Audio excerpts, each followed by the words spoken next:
Hello दोस्तों, नमस्कार। राजनीति विज्ञान विषय से संबंधित तुलनात्मक राजनीति, राजनीतिक सिद्धांत, लोक प्रशासन और अंतर्राष्ट्रीय संबंधों से संबंधित सभी क्वेश्चनों को एनालिसिस करेंगे। उससे पहले प्लीज़ आप लोग वीडियो को लाइक कीजिए, शेयर कीजिए, सब्सक्राइब कीजिए। तो चलिए स्टार्ट करते हैं। आज का पहला क्वेश्चन है, निम्नलिखित में से किसने यह कहा है कि राजनीतिक सिद्धांत में 3 प्रकार के तत्व होते हैं, तथ्यात्मक, अनियमित तथा मूल्यात्मक। तो तथ्यात्मक, अनियमित और मूल्यात्मक तथ्यों की बात की थी जी.एच. सेवाइन ने। सी इसका राइट आंसर हो जाएगा। आप देख सकते हैं जी.एच. सेवाइन ने यह कहा है कि राजनीतिक जो है सिद्धांत में 3 प्रकार के तत्व होते हैं, तथ्यात्मक, अनियमित तथा मूल्यात्मक।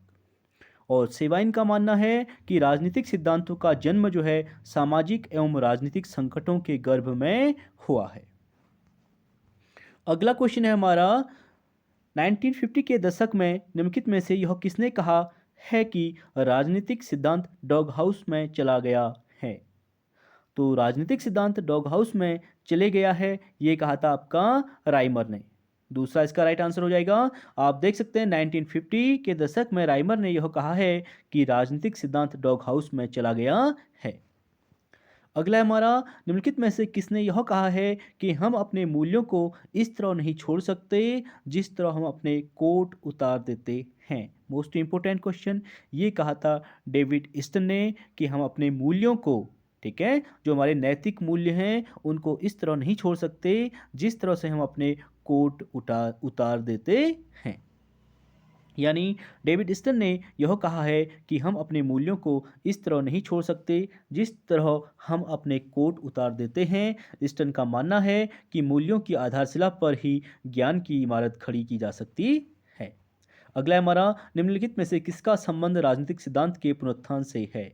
तो राजनीतिक सिद्धांत के पुनरुत्थान का जो संबंध है वो वोगेलिन से है। सी इसका राइट आंसर हो जाएगा। आप देख सकते हैं आज पश्चिम में परंपरावादी राजनीतिक सिद्धांत की निरंतरता के प्रतिनिधि विचारक Michael Oxford, Hannah Arendt, Eric वोगोविन, लियो स्ट्रॉस हैं। Alfred Cobban, David Easton, Lipset जैसे अनुभवमूलक विद्वानों ने मूल्यों के महत्व को नकारते हुए परंपरागत राजनीतिक सिद्धांत की हास की बात कही, परंतु अनेक नव परंपरावादियों ने मूल्यों को अपने अध्ययन केंद्र बिंदु बनाकर राजनीतिक सिद्धांत का पुनरुत्थान किया था। अगला है हमारा, निम्नलिखित में से कौन सा वक्तव्य गलत है। ठीक है, तो इसमें रॉन्ग पूछा गया है। तो देख सकते हैं आप, पहला है, उदार पद स्वाधीन व्यक्तियों के उस वर्ग को संदर्भित करता है जो न तो कृषिदास है न ही दास है। बिल्कुल राइट स्टेटमेंट है। उदारवाद पद का प्रथम बार प्रयोग जो है स्पेन में 1812 में किया गया था। बिल्कुल राइट स्टेटमेंट हो जाएगा। अगला है, शास्त्रीय उदारवाद तथा आधुनिक उदारवाद में भिन्नताएं हैं। ठीक है, ये भी राइट हो जाएगा क्योंकि शास्त्रीय उदारवाद और आधुनिक उदारवाद में विभिन्नताएं हैं। और डी है, बाजार विरोधियों की नैतिक कमियां बाजार समर्थकों की भी नैतिक कमियां हैं। ये बिल्कुल रॉन्ग स्टेटमेंट है। आपको पता है जो बाजार विरोधियों की नैतिक कमियां होती हैं वो बाजार समर्थकों की भी नैतिक कमियां नहीं हो सकती। ठीक है, आप इसका एक्सप्लेनेशन देख सकते हैं। उदारवाद की संकल्पना स्वतंत्रता के विचार के साथ निकट से जुड़ी हुई है। यह सिद्धांत 2 प्रमुख मुद्दों पर बल देता है। एक तो इसमें निरंकुश सत्ता को अस्वीकार करके उसकी जगह मनुष्यों की स्वतंत्रता पर आधारित व्यवस्था स्थापित करने का लक्ष्य सामने रखा जाता है, जबकि दूसरी ओर इसमें व्यक्ति के व्यक्तित्व की स्वतंत्रता जो है अभिव्यक्ति की मांग की जाती है। अगला हमारा, किसके विचारों को कभी कभी मैनचेस्टर उदारवाद के रूप में संदर्भित किया जाता है। तो मैनचेस्टर उदारवाद के रूप में संदर्भित किया जाता है, किसके विचार हैं, वह है बी, रिचर्ड कॉब्डेन तथा जॉन ब्राइट के द्वारा। रिचर्ड कॉब्डेन और जॉन ब्राइट, बी इसका राइट आंसर हो जाएगा। आप इसमें देख सकते हैं रिचर्ड कॉब्डेन तथा जॉन ब्राइट के विचारों को कभी कभी मैनचेस्टर उदारवाद के रूप में भी संदर्भित किया जाता है। अगला है हमारा, नीचे 2 कथन दिए गए हैं, एक को अभिकथन ए, दूसरे को कारण आर नाम दिया गया है। तो अभिकथन है, डेनियल बेल के लिए विचारधारा का अंत हो चुका है, और कारण है यह किसकी एक विचारधारा को अधिमान्य करने तथा हर अन्य विचारधारा को बदनाम करने के लिए है। तो यहाँ पे जो है इसका स्टेटमेंट जो है क्या हो जाएगा, सी, ए सत्य है परंतु आर क्या है, असत्य है, क्योंकि विचारधारा के अंत सिद्धांत के समर्थकों में डेनियल बेल और रॉबर्ट ई लेन जैसे अमेरिकी चिंतकों के विचार विशेष रूप से महत्वपूर्ण हैं। अगला क्वेश्चन है हमारा, यह किसका सुझाव है कि एक संकल्पना के रूप में स्ट्रक्चरेशन, स्ट्रक्चर्स तथा एक्टर्स के बीच संबंध का विश्लेषण करने का एक तरीका है? तो ये कहा था एंथोनी गिडेंस के द्वारा। बी इसका राइट आंसर हो जाएगा। आप देख सकते हैं एंथोनी गिडेंस का यह सुझाव है कि एक संकल्पना के रूप में स्ट्रक्चरेशन, स्ट्रक्चर्स तथा एक्टर्स के बीच संबंध विश्लेषण करने का एक तरीका एंथोनी गिडेंस ने बताया था। अगला क्वेश्चन है हमारा, सूची 1 को सूची 2 से मिलाने की बात कर रहा है। एक तरफ है राजनीतिक पक्षों के सिद्धांत, दूसरी तरफ है प्रवर्तक। तो इसे मिलाने की बात कर रहा है, तो देख लेते हैं। सबसे पहले है राजनीतिक विकास सिद्धांत, सबसे पहले है विकास सिद्धांत। तो विकास सिद्धांत की बात की गई है जोसेफ ला पालमोरा के द्वारा। उसके बाद हमें स्थानिक सिद्धांत की बात करते हैं गियो वोमिन सार्तोरी, जी सार्तोरी के द्वारा स्थानिक सिद्धांत की बात की गई है। और सी है आपका पुनः संलग्नता का सिद्धांत। पुनः संलग्नता के सिद्धांत की बात करते हैं बुहम एंड सैंडक्विस्ट, बुहम एंड सैंडक्विस्ट। और परिव्याप्ति सिद्धांत की बात की है मॉरिस डुवर्जर ने।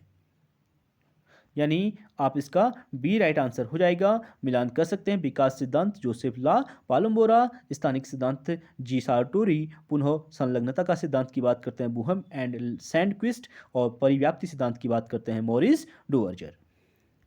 अगला हमारा निगमवाद एक उपागम है जो केंद्रीय रूप में संबंधित है। तो निगमवाद जो है किससे संबंधित है? इसका राइट आंसर हो जाएगा राज्य तथा समाज के बीच अंतःक्रिया, विशेषतः नीति को प्रभावित करने वाले सामाजिक हितों की भूमिका पर बल देती है। डी इसका राइट आंसर हो जाएगा। निगमवाद एक ऐसा उपागम है जो केंद्रीय रूप में राज्य तथा समाज के बीच अंतःक्रिया, विशेषतः नीति को प्रभावित करने वाले सामाजिक हितों की भूमिका पर बल देती है। अगला है हमारा, उन्नत पूंजीवाद और विकसित पूंजीवाद के बीच किए गए, ठीक है, सिद्धांत का प्रतिपादन निम्नलिखित में से किसने किया था?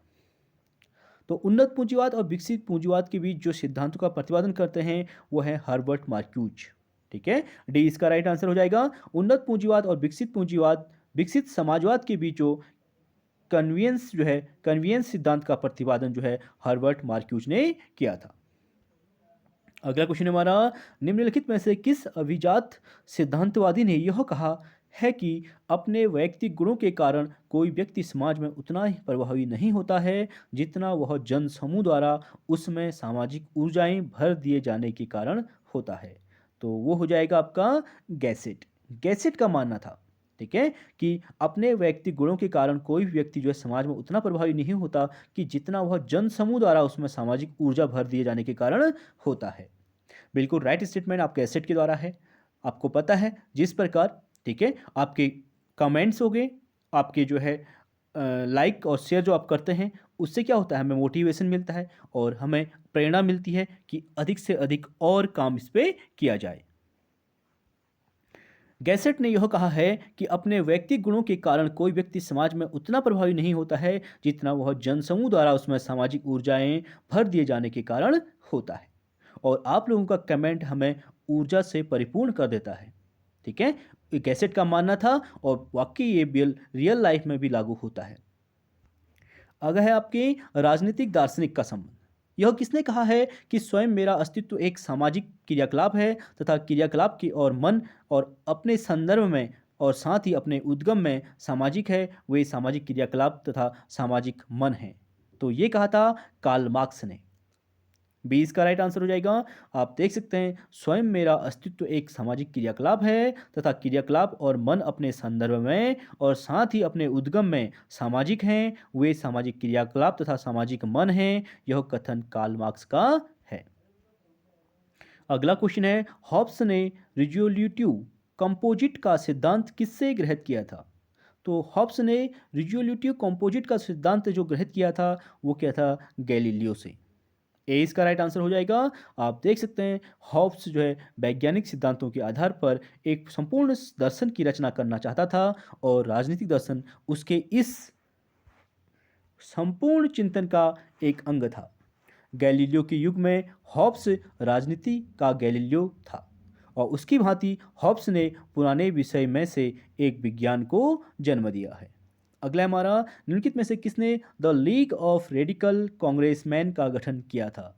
तो लीग ऑफ रेडिकल कांग्रेसमैन का जो गठन किया है वो एम.एन. रॉय के द्वारा किया गया है। बी इसका राइट आंसर हो जाएगा। आप देख सकते हैं एम.एन. रॉय भारतीय राष्ट्रीय कांग्रेस में शामिल हुए और गांधीवादी नेतृत्व की कटु आलोचना की। कांग्रेस का परित्याग करके उन्होंने रेडिकल डेमोक्रेटिक पार्टी का गठन किया था। मोस्ट इंपोर्टेंट क्वेश्चन है, डायरेक्ट पूछा गया है, रेडिकल डेमोक्रेटिक पार्टी का संबंध किससे है? अगला हमारा, निम्नलिखित में से कौन सी कृति अरविंदो द्वारा रचित नहीं है? तो यहाँ पे नहीं है पूछा गया है। लाइफ डिवाइन अरविंदो की मोस्ट इंपोर्टेंट बुक है। एसेज ऑन गीता भी है। योगा कॉन्सेप्ट एंड प्रैक्टिस ये इसमें नहीं है। The ideals of human unity है अरविंदो की है। योग कॉन्सेप्ट एंड प्रैक्टिस जो है अरविंदो की नहीं है। अरविंदो की रचनाएं the life divine, essays on Gita, the ideals of human unity है। अगला क्वेश्चन है हमारा, महात्मा गांधी द्वारा संचालित निम्नलिखित घटनाओं को सही कालानुक्रम में व्यवस्थित कीजिए। तो इसमें क्रम में लगाने की बात कर रहा है, तो देख लेते हैं। सबसे पहले एशियाटिक रजिस्ट्रेशन एक्ट के विरुद्ध विरोध प्रकटीकरण हुआ था। उसके बाद चंपारण में नील फसल की खेती के विरुद्ध विरोध प्रकट किया था उन्होंने 1917 में। उसके बाद आपको पता है भू राजस्व की वसूली के विरुद्ध कैरा में, ठीक है, सॉरी यहाँ पे कैरा है, खेड़ा में सत्याग्रह आंदोलन हुआ था। और उसके बाद अंत में आपका अहमदाबाद में औद्योगिक श्रमिकों को उच्च मजदूरी के लिए संगठित किया गया था। अहमदाबाद मिल मजदूरों से संबंधित 1918 का जो मामला था, यानी 20 का राइट आंसर हो जाएगा। आप इसका एक्सप्लेनेशन रीड कर सकते हैं। अगला क्वेश्चन है हमारा, तुलनात्मक राजनीति एवं विश्व के प्रमुख संविधान से संबंधित ऑलमंड के अनुसार निम्नलिखित में से कौन राजनीतिक विकास के लिए एक शर्त नहीं है? तो ऑलमंड के अनुसार निम्नलिखित में से कौन राजनीतिक विकास के लिए एक शर्त नहीं है? वह है विकास की अवस्थाओं का परस्पर व्यापी होना।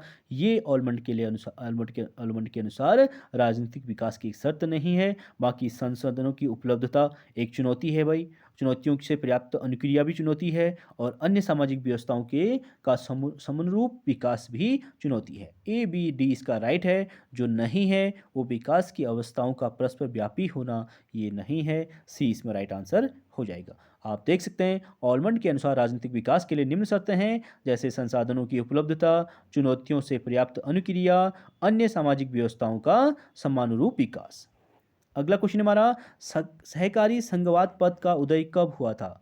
तो सहकारी संघवाद जो पद का उदय हुआ था वो हुआ था द्वितीय विश्व युद्ध के बाद, second world war 1939 to 1945। D इसका राइट आंसर हो जाएगा। आप देख सकते हैं सहकारी संघवाद पद का उदय द्वितीय विश्व युद्ध के बाद हुआ था। भारतीय संविधान पद्धति सहकारी संघवाद के आधार पर स्थित है, जिसे मॉरिस जोन्स के शब्दों में सौदेबाजी का संघवाद कहा गया है। मोस्ट इंपोर्टेंट, भारतीय संविधान को सौदेबाजी का संघवाद किसने कहा था? मॉरिस जोन्स ने। अगला है, निम्नलिखित में से कौन द्विध्रुवीय दल प्रणाली का एक गुण नहीं है? तो द्विध्रुवीय दल प्रणाली का गुण कौन सा नहीं है? वह है अनेक दलों से निर्मित दो बड़े सहमिलन। अनेक दलों से निर्मित दो बड़े सहमिलन जो है दल प्रणाली का गुण नहीं है। बाकी बहु तथा द्विदल प्रणाली दोनों का तत्व, मिलीजुली सरकार और बारी बारी से दलों के बीच सत्ता का परिवर्तन, ये जो है द्विध्रुवीय दल प्रणाली की गुण हैं। दो दल पद्धति वहां विद्यमान होती है जहां केवल दो प्रमुख राजनीतिक दल पाए जाते हैं। अगला है हमारा, निम्नलिखित में से किसके द्वारा विकसित विवेकशील वर्ण प्रतिमान निर्वाचक अध्ययनों में सर्वाधिक लोकप्रिय रहे हैं? तो 21 का आपका राइट आंसर हो जाएगा एंथोनी डाउन्स। ठीक है, एंथोनी डाउन्स द्वारा विकसित विवेकशील वर्ण प्रतिमान निर्वाचक अध्ययनों में सर्वाधिक लोकप्रिय रहे हैं। अगला है हमारा, अमेरिकी राष्ट्रपति के बारे में निम्नलिखित में से कौन से कथन सही हैं? ठीक है, तो अमेरिकी राष्ट्रपति की बात करें तो आप देख सकते हैं अमेरिकी राष्ट्रपति केवल एक बार पुनर्निर्वाचित किया जा सकता है। बिल्कुल राइट स्टेटमेंट है भाई, क्योंकि अमेरिकी में राष्ट्रपति दो ही बार चुना जा सकता है। ठीक है, इसलिए एक बार बन चुका है, दूसरी बार पुनर्निर्वाचित किया जा सकता है। देशद्रोह, घूसखोरी तथा अन्य अपराधों के लिए उस पर महाभियोग लगाया जा सकता है। बिल्कुल राइट स्टेटमेंट है। ठीक है, लगाया जा सकता है। और तीसरा है, महाभियोग प्रस्ताव की सुनवाई की अध्यक्षता उच्चतम न्यायालय के मुख्य न्यायाधीश द्वारा की जाती है। ये भी राइट स्टेटमेंट है। यही प्रणाली इंडिया में भी है। और राष्ट्रपति तथा उपराष्ट्रपति दोनों एक ही राज्य से हो सकते हैं। नहीं भाई, ये रॉन्ग हो जाएगा। ठीक है, यूएसए में ये नहीं है, राष्ट्रपति और उपराष्ट्रपति दोनों एक ही राज्य से हो सकते हैं, ये इसमें रॉन्ग हो जाएगा। आप देख सकते हैं अमेरिकी राष्ट्रपति केवल एक बार पुनर्निर्वाचित किया जा सकता है और देशद्रोह, घूसखोरी तथा अन्य अपराधों के लिए उस पर महाभियोग लगाया जा सकता है और महाभियोग प्रक्रिया की सुनवाई अध्यक्षता उच्चतम न्यायालय के मुख्य न्यायाधीश द्वारा की जाती है। और अमेरिका में यह प्रावधान है, यदि कि राष्ट्रपति उत्तरी राज्यों से निर्वाचित होता है तो उपराष्ट्रपति को दक्षिणी राज्यों से होना चाहिए, अर्थात दोनों एक राज्य से नहीं हो सकते। अगला क्वेश्चन है हमारा, फिर सूची 1 को सूची 2 से मिलाने की बात कर रहा है, तो इसे भी देख लेते हैं। इंपॉर्टेंट क्वेश्चन है आपका अगला। ठीक है, द टाइप और दबाव समूह से संबंधित सूची 1 को सूची 2 से मिलाने की बात करा। पहला है संस्थागत दबाव समूह। ठीक है, इंस्टीट्यूशनल प्रेशर ग्रुप, आप इनको नोट डाउन कर सकते हैं। तो संस्थागत दबाव समूह की बात करता है भारतीय विश्वविद्यालय संघ। ठीक है, भारतीय विश्वविद्यालय संघ को आप संस्थागत दबाव समूह कह सकते हैं। और अगला है सामुदायिक दबाव समूह। ये सामुदायिक दबाव समूह जो है विश्वविद्यालय शिक्षक संघ का अखिल भारतीय महासंघ जो है उसे आप सामुदायिक दबाव समूह में रख सकते हैं। अगला है हमारा गैर सामुदायिक दबाव समूह, और सामुदायिक दबाव समूह हो जाएगा आपका अखिल भारतीय अनुसूचित जाति महासंघ। और अंत में एनोमिक दबाव समूह की बात करता है राजस्थान के गोपालगढ़ के सांप्रदायिक जो दंगे हैं उन्हें एनोमिक दबाव समूह। ठीक है, जितने भी दंगे हैं उनको हम एनोमिक दबाव समूह में रख सकते हैं। अगला क्वेश्चन है राजनीतिक अवधारणाओं से संबंध। एडवर्ड सिल्स की राजनीतिक व्यवस्था की कोटियों का सही कालानुक्रम क्या है? तो एडवर्ड सिल्ज की राजनीतिक व्यवस्था की जो कोटियां हैं उनको क्रम में रखने की बात कर रहा है। तो देख लेते हैं, सबसे पहले आप इसमें राजनीतिक लोकतंत्र आ जाएगा, उसके बाद संरक्षात्मक लोकतंत्र की बात की जाती है, उसके बाद अल्पतंत्र का आधुनिकीकरण की बात की जाती है, उसके बाद सर्वाधिकारीवादी अल्पतंत्र की बात की जाती है और अंत में पारस्परिक अल्पतंत्र की बात की गई है। आप इसको इसी क्रम में याद कर सकते हैं। ये एडवर्ड सिल्ज ने इनको रखा था। ये देखिए एडवर्ड सिल्ज की राजनीतिक व्यवस्था की कोटियों का क्रम जो है इस प्रकार है। सबसे पहले राजनीतिक लोकतंत्र की बात करते हैं, उसके बाद संरक्षात्मक लोकतंत्र की बात करते हैं, उसके बाद अल्पतंत्र का आधुनिकीकरण की बात करते हैं, उसके बाद सर्वाधिकारवादी अल्पतंत्र की बात करते हैं और अंत में पारंपरिक अल्पतंत्र की बात उनके द्वारा एडवर्ड सिल्ज के द्वारा की जाती है। अगला है लिंग की राजनीति अब राजनीति के सीमांत से संलग्न नहीं रह गई है, लेकिन नीति और कानून के निर्माताओं के लिए यह केंद्रीय सरोकार का विषय है। इस मुद्दे को किस श्रेणी के अंतर्गत रखा जाएगा? तो 25 का राइट आंसर हो जाएगा आपका सी। तो इसको किसके अंतर्गत रखेंगे? राजनीतिक संस्कृति के अंतर्गत। सी इसका राइट आंसर हो जाएगा। आप इसमें देख सकते हैं लिंग की राजनीति अब राजनीति के सीमांत से संलग्न नहीं रह गई है, लेकिन नीति और कानून के निर्माताओं के लिए यह केंद्रीय सरोकार का विषय है। यह मुद्दा राजनीतिक संस्कृति की अवधारणा से संबंधित है। अगला है हमारा भारतीय संविधान। ठीक है, तो भारतीय संविधान से क्वेश्चन है, देख लेते हैं। भारत की संविधान सभा में नीचे दिए गए कथन के द्वारा पंचायती राज प्रणाली का समर्थन निम्नलिखित में से किसने किया था? तो पंचायती राज प्रणाली का समर्थन की बात करें तो लोकतंत्र के हित में गांवों को स्वशासन की कला में प्रशिक्षित किया जा सकता है। हमें गांव में सुधार लाने की क्षमता विकसित करनी होगी और वहां लोगों को शासन के लोकतांत्रिक सिद्धांतों से परिचित कराना होगा। तो ये कहा था अनंत सैनम अयंगर के द्वारा। ए इसका राइट आंसर हो जाएगा। आप देख सकते हैं अनंत सैनम अयंगर ने भारत की संविधान सभा में पंचायती राज प्रणाली का समर्थन करते हुए कहा था कि लोकतंत्र के हित में गांवों को स्वशासन की कला में प्रशिक्षित किया जा सकता है और हमें गांवों में सुधार लाने की क्षमता विकसित करनी होगी और वहां लोगों को शासन के लोकतांत्रिक सिद्धांतों से परिचित कराना होगा। अगला है हमारा निम्नलिखित में से कौन सा राज्यों में स्थित उच्च न्यायालय के अधिकार क्षेत्र में नहीं आता है? तो उच्च न्यायालय के अधिकार क्षेत्र में जो नहीं आता है तो देख लेते हैं, यह निचले न्यायालयों से जुड़ी अपीलों की सुनवाई कर सकता है। बिल्कुल राइट है भाई। ठीक है। उच्च न्यायालय जो है, जो उससे जिला न्यायालय जो होते हैं उनके अधिकार क्षेत्रों की सुनवाई करता है। अगला है यह मौलिक अधिकारों के पुनः स्थापन के लिए रिट जारी कर सकता है। बिल्कुल, मौलिक अधिकारों की पुनः स्थापन के लिए रिट जो है सुप्रीम कोर्ट और हाई कोर्ट, उच्च न्यायालय और उच्चतम न्यायालय दोनों के द्वारा किया जा सकता है। तीसरा है आपका, यह दो राज्यों के बीच नदी जल विवाद के बारे में निर्णय दे सकता है। ये मामला जो है रॉन्ग है, क्योंकि जब दो राज्यों के बीच नदी जल विवाद का जब मैटर आता है तो ये मामला सुप्रीम कोर्ट जाता है, ना कि हाई कोर्ट। ठीक है, सी इसमें रॉन्ग हो जाएगा। और डी है, यह अपने से नीचे स्थित न्यायालयों का अधीक्षण और नियंत्रण करता है। बिल्कुल राइट स्टेटमेंट हो जाएगा। ए, बी और डी इसमें राइट हो जाएगा, सी इसमें रॉन्ग हो जाएगा। क्योंकि दो राज्यों के संबंधी जब भी नदी जल विवाद का मामला रहता है तो वो सुप्रीम कोर्ट में जाता है, जैसे कृष्णा और कावेरी का विवाद है। ठीक है, नीचे आपके दक्षिण भारत में, तो ये सुप्रीम कोर्ट का मामला है। अंतर्राज्यीय जल विवाद अधिनियम केंद्र सरकार को अंतर्राज्यीय नदी और नदी घाटी के जल के संबंध में दो अथवा अधिक राज्यों के मध्य विवाद के न्याय निर्णय हेतु एक अस्थायी न्यायालय के गठन की शक्ति प्रदान करता है। और इस प्रकार ऐसे विवाद उच्चतम न्यायालय यानी सुप्रीम कोर्ट तथा दूसरे न्यायालय के अधिकार क्षेत्र से बाहर होते हैं। अगला क्वेश्चन है, सूची 1 को सूची 2 से मिलान कीजिए, सही कोड का चयन कीजिए। फिर जो है मिलाने के लिए क्वेश्चन पूछा गया है, तो इसे देख लेते हैं। लोकसभा और लोकसभा अध्यक्ष से संबंधित क्वेश्चन है। ठीक है, और वर्तमान परिप्रेक्ष्य में बात करें तो इतना इंपॉर्टेंट अभी के परिप्रेक्ष्य में नहीं है, क्योंकि तीसरी लोकसभा में जो लोकसभा अध्यक्ष थे वो हुकुम सिंह थे, और हम वर्तमान की बात करेंगे। ठीक है, और पांचवी लोकसभा में जी.एस. ढिल्लो, बलिराम भगत थे। सातवीं लोकसभा में बलराम जाखड़ थे, और 10वीं लोकसभा में शिवराज पाटिल थे। लेकिन नेट के एग्जाम में पूछा जा सकता है। ठीक है, पीजीटीजीटी में नहीं पूछा जा सकता, नेट के एग्जाम के लिए इंपॉर्टेंट, क्योंकि नेट के एग्जाम में कहीं से भी क्वेश्चन पूछ लेता है। और सभी लोकसभा जो है 16वीं लोकसभा है, तो सभी आपको याद होने चाहिए। यानी संविधान के आर्टिकल 93 में लोकसभा अध्यक्ष तथा उपाध्यक्ष के पद की व्यवस्था की गई है। कौन से आर्टिकल में? आर्टिकल 93 में, जिसके अनुसार लोकसभा यथाशीघ्र अपने 2 सदस्यों और अध्यक्ष तथा उपाध्यक्ष को चुनती है, जिसमें लोकसभा अध्यक्ष या उपाध्यक्ष अपना शपथ ग्रहण संसद सदस्य के रूप में करते हैं।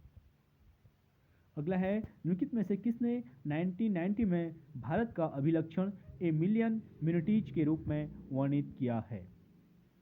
तो 1990 में भारत का जो अभिलक्षण है ए मिलियन मिनटीज के रूप में जो वर्णित किया है वह है बी.एस. नायपॉल के द्वारा। मोस्ट इंपोर्टेंट क्वेश्चन है, ए इसका राइट आंसर हो जाएगा। आप इसमें देख सकते हैं बी.एस. नायपॉल ने 1990 ईस्वी में भारत का अभिलक्षण ए मिलियन मिनटीज के रूप में वर्णित किया है। अगला है, निम्नलिखित में से किसने भारत को निर्बल शक्तिशाली राज्य कहा था? तो भारत को निर्बल शक्तिशाली राज्य कहने वाले जो विचारक हैं लॉयड एंड सुसन रुडोल्फ। ठीक है, ए इसका राइट आंसर हो जाएगा। लॉयड एंड सुसन रुडोल्फ ने भारत को निर्बल शक्तिशाली राज्य कहा था। अगला क्वेश्चन है हमारा, भारतीय शासन एवं प्रमुख मुद्दों से संबंधित क्वेश्चन है। क्षेत्रीय राजनीतिक पार्टी दी गई है और एक तरफ उत्पत्ति का राज्य दिया गया है, तो इसे मिलाने के लिए दिया गया है, तो देख लेते हैं इसका। सबसे पहले है आपका राष्ट्रीय लोकदल। तो राष्ट्रीय लोकदल का संबंध आपका उत्तर प्रदेश से हो जाएगा। इंडियन नेशनल लोकदल की बात करें तो हरियाणा से हो जाएगा। जनता दल सेक्युलर जो है आपका कर्नाटक से है, और राष्ट्रीय जनता दल आपका बिहार से हो जाएगा। अगला क्वेश्चन है हमारा, निम्नलिखित में से किसने भारत को लोकतांत्रिक विकासात्मक राज्य कहा था? ठीक है, तो डेमोक्रेटिक डेवलपमेंट स्टेट जो कहा था वो कहा था जेम्स मैनर ने। बी इसका राइट आंसर हो जाएगा। जेम्स मैनर ने भारत को लोकतांत्रिक विकासात्मक राज्य कहा था। अगला है, फिर सूची 1 को सूची 2 से मिलाइए, यानी राज्य और अनुसूचित जनजातियों के लिए आरक्षित लोकसभा सीटों की संख्या दी गई है। तो देख लेते हैं भाई। आंध्र प्रदेश की बात करें तो यहाँ पे आरक्षित लोकसभा की सीटें कितनी हैं? 3 हैं। छत्तीसगढ़ में 4 हैं, झारखंड में 5 हैं, और आगे है आपका मध्य प्रदेश। सबसे ज़्यादा जो यहाँ पे एमपी में ही है पूरे देश में, और एमपी में है आपकी 6। और भारत भारतीय संविधान के आर्टिकल 330 में लोकसभा में अनुसूचित जातियों और अनुसूचित जनजातियों के लिए स्थान आरक्षित किए जाने का उपबंध किया गया है। और संविधान का आर्टिकल 332 यानी 332 राज्य की विधानसभाओं में अनुसूचित जातियों और अनुसूचित जनजातियों के लिए स्थान आरक्षित किए जाने का उपबंध करता है। अगला हमारा लोक प्रशासन। गुलिक ने निम्नलिखित में से किसे मुख्य कार्यपालक के कार्यों में शामिल नहीं किया है? ठीक है, गुलिक का संबंध किससे नहीं है? तो अधिनिर्णय इनसे नहीं है भाई। गुलिक ने कर्मचारियों की भर्ती की बात कही थी, निर्देशन यानी डायरेक्शन की बात भी की थी, और समन्वय यानी कोऑर्डिनेशन की बात भी की गई थी। तो यहाँ पे अधिनिर्णय इसमें रॉन्ग हो जाएगा। आप देख सकते हैं गुलिक ने प्रशासनिक प्रक्रियाओं में पोस्ट कॉर्व शब्द का विशेष रूप से प्रयोग किया था, मोस्ट इंपोर्टेंट। ठीक है, पोस्ट कॉर्व शब्द का प्रयोग किसके द्वारा किया गया था? तो किसका हो जाएगा? गुलिक। और पोस्ट कॉर्व के रूप में गुलिक एवं उर्बिक ने संगठन के उन सिद्धांतों की खोज करने के प्रयास पर अपना ध्यान केंद्रित किया जिनके आधार पर संरचना की जा सके, और उन्होंने कार्यपालिका के कार्यों में निम्नलिखित को शामिल किया: कर्मचारियों की भर्ती, निर्देशन, समन्वय पोस्ट कॉर्व सिद्धांत में इसका उल्लेख किया था। अगला क्वेश्चन हमारा, निम्नलिखित में से कौन से सिद्धांत हेनरी फ्योल द्वारा प्रतिपादित 14 सिद्धांतों की सूची में शामिल हैं? Most important question, Henry Fayol के 14 सिद्धांत दिए गए थे, उनमें से कौन इसमें समाहित हैं पूछा गया है। तो व्यक्ति हित तथा सामान्य हित के अधीन होना, ये हेनरी फ्योल ने कहा था। संविदा के आधार पर नियुक्ति और समूह भावना और इक्विटी। ठीक है, तो व्यक्ति हित की बात फ्योल के द्वारा की गई थी, समूह भावना की बात भी की गई थी, और इक्विटी की बात भी उनके द्वारा की गई थी। वो संविदा के आधार के नियुक्ति के पक्षधर नहीं थे। दूसरा इसमें रॉन्ग हो जाएगा, ए, सी और डी इसमें राइट हो जाएगा, यानी पहला, तीसरा और फोर्थ राइट हो जाएगा, दूसरा रॉन्ग हो जाएगा। आप देख सकते हैं हेनरी फ्योल द्वारा जो प्रतिपादित 14 सिद्धांतों की सूची में जो शामिल है, पहला है व्यक्ति हित का सामान्य हित के अधीन होना। अगला है आपका समूह भावना, फिर है इक्विटी, श्रम विभाजन का सिद्धांत, पद सोपान का सिद्धांत, आदेश की एकता का सिद्धांत, मोस्ट इंपोर्टेंट, और निर्देशन की एकता इत्यादि प्रमुख हैं। अगला है वेस्टर्न इलेक्ट्रिक कंपनी में मजदूरों द्वारा विकसित कोड के तहत जो मजदूर अपने वरिष्ठ अधिकारी के पास अपने साथियों के बारे में प्रतिकूल सूचनाएं पहुंचाता है, उसे कहते हैं, उसे क्या कहेंगे भाई? मुखबिर कहेंगे। ए इसका राइट आंसर हो जाएगा। वेस्टर्न इलेक्ट्रिक कंपनी में मजदूरों द्वारा विकसित कोड के तहत जो मजदूर अपने वरिष्ठ अधिकारी के पास अपने साथियों के बारे में प्रतिकूल सूचनाएं पहुंचाता है। ठीक है, प्रतिकूल का मतलब है नेगेटिव, अपोजिट जो सूचनाएं पहुंचाता है उसे मुखबिर कहते हैं। अगला है हमारा हर्बर्ट सिमोन। ठीक है, यहाँ पे हर्बर्ट सिमोन दिया गया, हर्बर्ट साइमन होना चाहिए था, के अनुसार कोई निर्णय निम्नलिखित में से किसका मिश्रण होता है? तो हर्बर्ट साइमन के अनुसार एक मूल्य कथन और अनेक तथ्य कथन इसका मिश्रण हो सकता है, यानी बी इसका राइट आंसर हो जाएगा। आप देख सकते हैं हर्बर्ट साइमन ने इस बात पर बल दिया कि निर्णय से अभिप्राय तथ्यों तथा मूल्यों का उचित योग होता है, यानी निर्णय से ज़्यादा आपका तथ्यों और मूल्यों पर फोकस करना चाहिए, ये हर्बर्ट साइमन का मानना था। अगला हमारा, निम्नलिखित संगठन सिद्धांतों में से किसका निरूपण मूनी और रिले ने नहीं किया है? ठीक है, यहाँ पर नहीं किया गया है पूछा है, तो मूनी और रिले की बात करें तो दोनों ने नहीं किया है, वो है इक्विटी सिद्धांत, दोनों ने नहीं किया है। बाकी सोपान सिद्धांत, प्रबंधक और अनुक्रम सिद्धांत और प्रकार्यात्मक सिद्धांत दोनों ने मिलकर किया है, लेकिन इक्विटी सिद्धांत सिर्फ आपका किसका है? इक्विटी की बात अभी हमने की थी, हेनरी फ्योल का है। ठीक है, इसलिए ये इसमें नहीं है। संगठन सिद्धांतों में मूनी और रिले ने निम्नलिखित 4 सिद्धांतों का उल्लेख किया है, जिसमें सोपान सिद्धांत, प्रबंधक या अनुक्रम सिद्धांत, प्रकार्यात्मक सिद्धांत और समन्वयात्मक सिद्धांत की बात उनके द्वारा की गई है। अगला है मैक्स वेबर के अनुसार निम्नलिखित में से कौन सा नौकरशाही का अभिलक्षण नहीं है? तो मैक्स वेबर की बात करें तो सी, संरक्षक द्वारा चयन इसका लक्षण मैक्स वेबर का लक्षण नहीं है। पद का उसके पदाधिकारी से अलगाव, नियमों का कठोरता से पालन और अधिकारियों का निश्चित पारिश्रमिक इससे संबंधित मैक्स वेबर से संबंधित है। संरक्षक द्वारा चयन इसका संबंध नहीं है। सी इसमें रॉन्ग हो जाएगा, ए बी डी राइट हो जाएगा। आप देख सकते हैं मैक्स वेबर के अनुसार नौकरशाही के अभिलक्षण जो है निम्न प्रकार हैं, जैसे पद का उसके पदाधिकारी से अलगाव, कर्मचारियों को निश्चित वेतन के रूप में पारिश्रमिक, नियमों का कठोरता से पालन, स्पष्ट श्रम विभाजन होना चाहिए, अवैयक्तिक संबंध, पदसोपान पद्धति।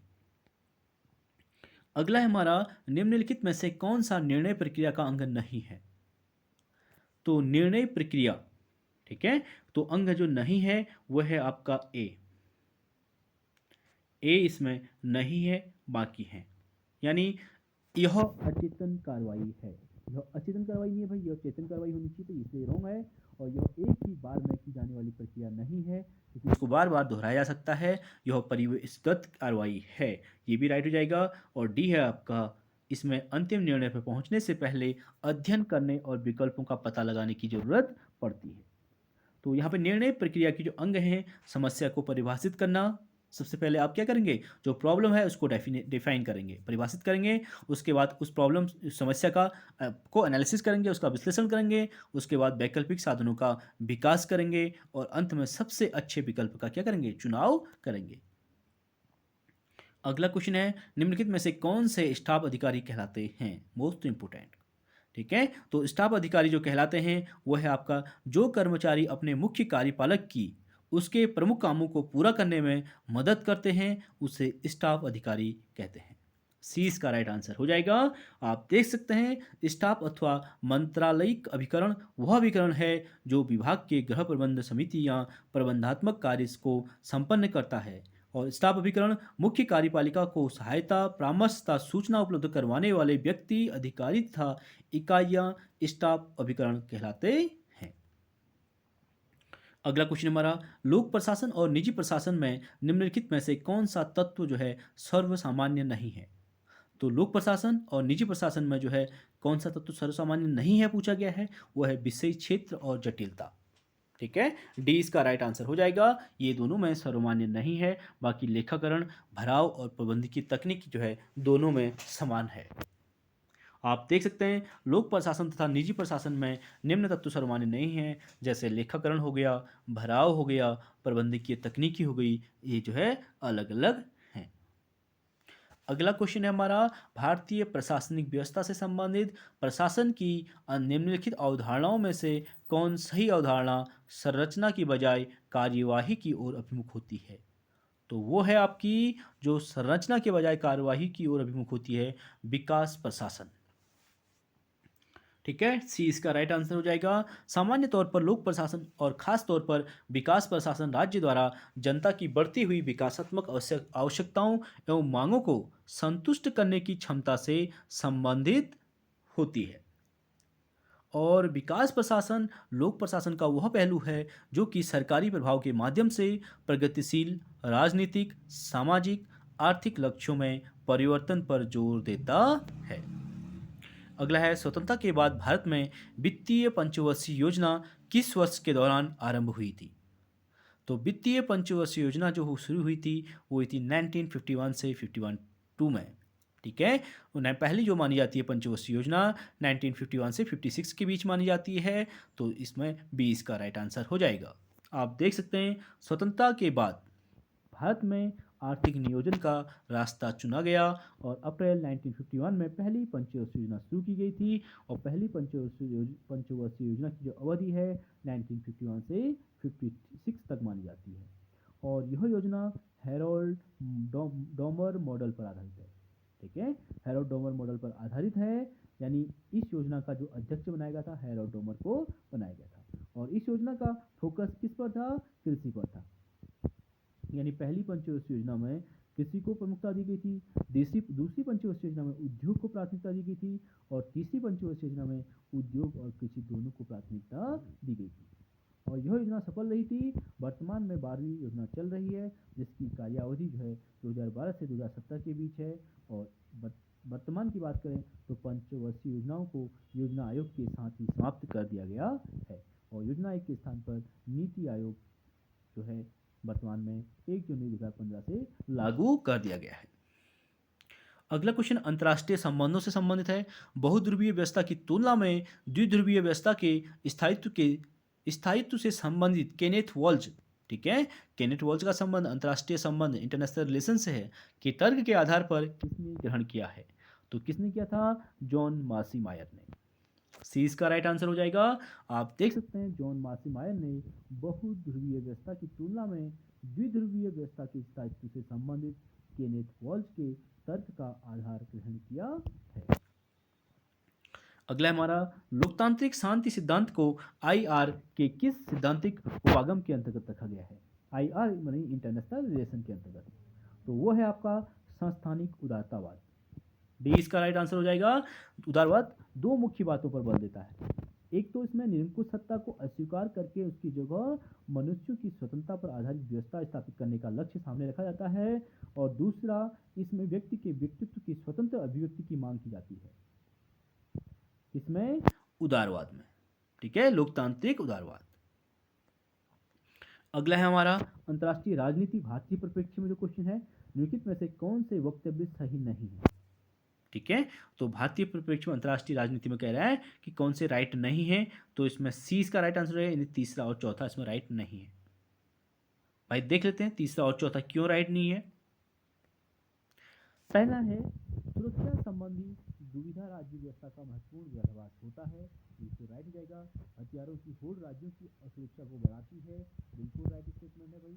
वर्तमान में सभी देश हथियारों को इकट्ठा करने की होड़ में लगे हुए हैं, क्योंकि उनके असुरक्षा की भावना जो है बढ़ रही है अपने पड़ोसी देशों से। तीसरा है अस्त्र शस्त्र नियंत्रण एक समाधान है, बिल्कुल रॉन्ग स्टेटमेंट है भाई, क्योंकि अस्त्र और शस्त्र किसी भी नियंत्रण का सॉल्यूशन नहीं है, समाधान नहीं है, इससे और भी ज्यादा शस्त्रों की होड़ बढ़ रही है। आपको पता है अगर पाकिस्तान में कोई मिसाइल आ जाती है तो भारत को खतरा होने का, भारत सबसे बड़ी मिसाइल है। तो भारत में कोई चीज आती है तो चाइना या फिर पाकिस्तान और उसके जो है इससे अपने आप को सुरक्षा मिलती है। इससे क्या हो रहा है? अस्त्र शस्त्रों की होड़ आपस में बढ़ रही है। और डी है आपका स्थायी सैन्य बल इसकी सुरक्षा को सुनिश्चित करता है। परमानेंट जो सैन्य बल है उसकी सुरक्षा को सुनिश्चित कैसे कर सकते हैं? देखिए तीसरा चौथा रॉन्ग हो जाएगा। अगला क्वेश्चन है हमारा, आप इसका एक्सप्लेनेशन देख सकते हैं। सही वक्तव्य इस प्रकार हैं, जैसे सुरक्षा संबंधी दुविधा राज्य व्यवस्था का महत्वपूर्ण विरोधाभास होती है और हथियारों की होड़ राज्यों की असुरक्षा को बढ़ाती है।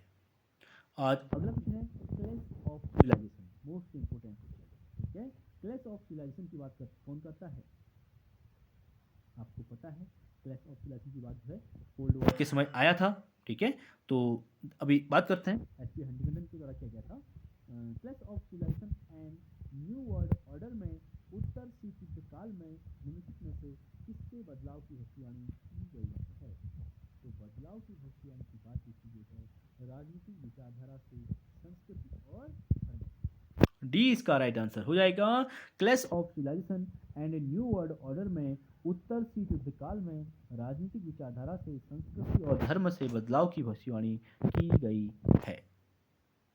अगला क्वेश्चन है, नीचे दो कथन दिए गए हैं, कथन कारण से संबंधित क्वेश्चन है, तो देख लेते हैं। अभिकथन है आधुनिक प्रौद्योगिकी युद्ध के महत्व और युद्ध के खतरों को बढ़ाती है, और कारण है युद्ध अब ताकत मात्र की प्रतियोगिता नहीं रह गया है, यह धीरज धारण करने और जोखिम लेने की प्रतियोगिता अधिक बन गया है। तो यहाँ पे इसका बी राइट आंसर हो जाएगा, यानी ए और आर दोनों स्टेटमेंट क्या जाएंगे? राइट हो जाएंगे। लेकिन आपस में दोनों का एक्सप्लेनेशन जो मैच नहीं करता है, दोनों अलग अलग परिप्रेक्ष्य में बात कर रहे हैं। एक आधुनिक प्रौद्योगिकी युद्ध के महत्व और खतरों की बात कर रहा है, दूसरा युद्ध अब ताकत मात्र की प्रतियोगिता नहीं रह गई है, यह धीरज धारण यानी पेशेंस की बात कर रहे हैं, ठीक है। पेशेंस और जोखिम की बात कर रहे हैं, तो इससे दोनों राइट हो जाएंगे, लेकिन आपस में जो इनकी व्याख्या है वो मैच नहीं करती है और स्पष्टीकरण नहीं है। बी इसका राइट आंसर हो जाएगा। ए और आर दोनों सही हैं, आर ए की सही व्याख्या नहीं है। आप देख सकते हैं युद्ध का मशीनीकरण होने से युद्ध की ध्वंसात्मक शक्ति काफी बढ़ गई है, और परमाणु युद्ध और जीवाणु युद्ध ने युद्ध तकनीकी में ऐसी क्रांति उपस्थित कर दी है जो कुछ दशाब्दियों पूर्व मशीन गन द्वारा पैदा की गई क्रांति से भी बढ़कर है। और आज का अंतिम क्वेश्चन है हमारा, आर्थिक वैश्वीकरण एक असम और पदानुक्रमिक प्रक्रिया है तथा यह केवल अल्पसंख्यक अति छोटे वर्ग को लाभान्वित करता है। इसका संबंध किस उपागम से है?